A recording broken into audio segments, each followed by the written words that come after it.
One of the most complicated and consequential decisions for every parent and student in South Florida.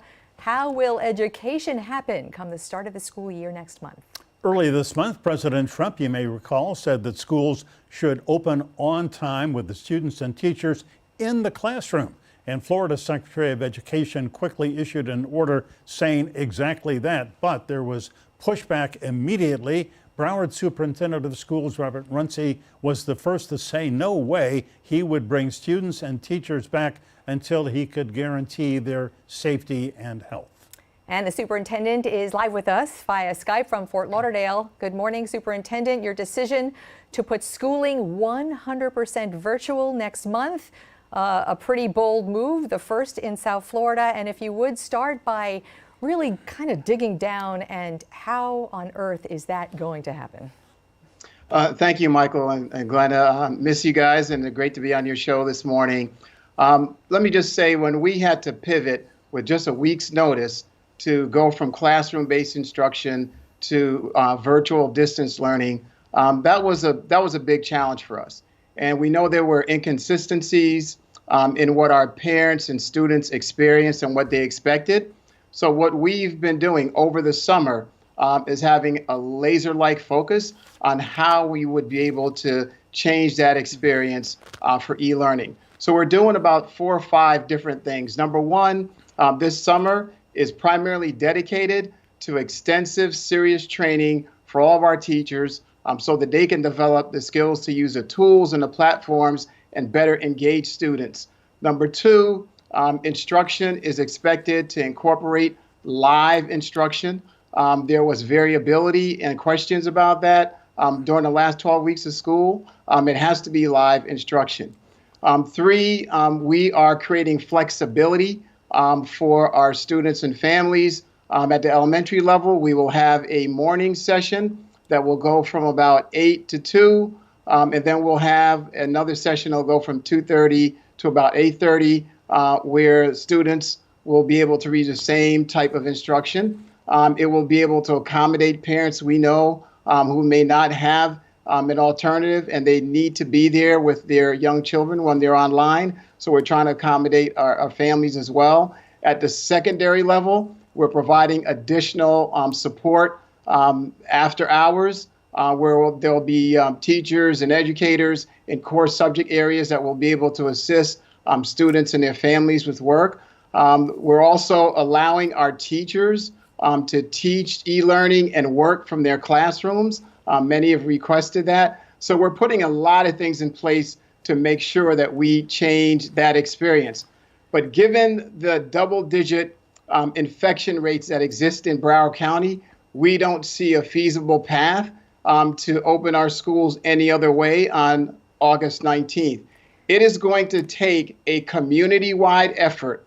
Folks got to get real serious about changing their behaviors, wearing masks, practicing physical distancing, washing hands, taking every precaution we can, staying away from large crowds so we can get those rates down so we can open our schools, which we desperately need to do. Yeah, the infection rate I think we just saw from this last couple of days in Broward is 14.9%.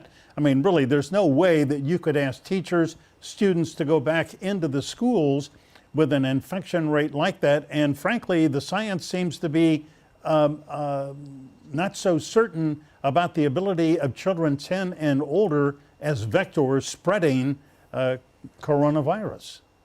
Well, I think you're absolutely right. I think last week, as you may know, the American Academy of Pediatrics, the Florida chapter, sent a letter to the governor indicating that they were very concerned about the state's overall infection rate of 14.25%.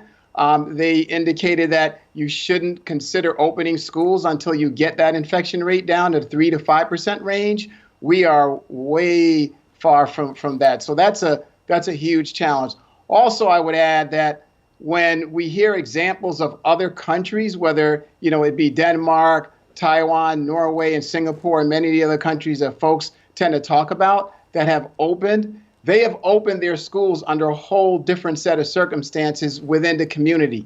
In those situations, they have gotten community spread under control. They have extensive testing to be able to monitor and contain outbreaks.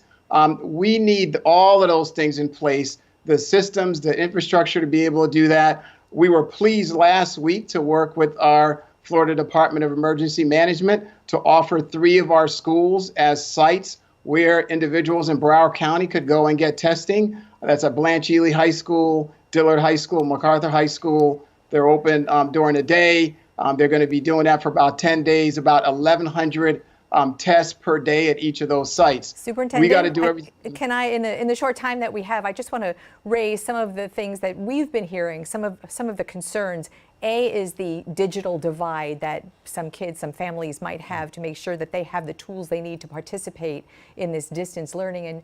And the other real concern we have is from working parents who must go to work and all of a sudden are faced with a giant hole in what to do for child care if their kids are going to be in the house, not old enough to take care of themselves. Will you address those, please? Yeah, sure. On the digital divide, I can tell you that Broward County has been in a really good position relative to many other districts around the country. We have issued over 100,000 computing devices. Any student and family that wants a computer and needs one, we will provide it to them. We've also negotiated discounted low-cost internet service from AT&T and Comcast. That's lower than $10 a month for families. And then we recognize that we have students out there. They have housing instability, almost 5,000 homeless students. And so we've also provided free mobile hotspots to students who need them as well. So we're doing all we can to make sure that we close the digital divide piece. And I believe we'll continue to make some really good headway at that. As far as childcare is concerned, yes, that's a huge issue. It is not something that the school district can solve in and of itself. We are an educational institution. We are not a child care. We're not in a child care business. Is our primary function. That is going to also take a community-wide effort to resolve. It's my understanding that up to 50% of the child care centers in Broward County have closed since this pandemic. There needs to be an infusion of funds to help restart and build that capacity in our community so that that can become available for all our families. Robert Runcie, we really appreciate your time this morning. Wish you luck. August 19th is the day that this experiment begins, and we hope it is successful with your leadership. We believe it will be. Thank you so much. Thank you.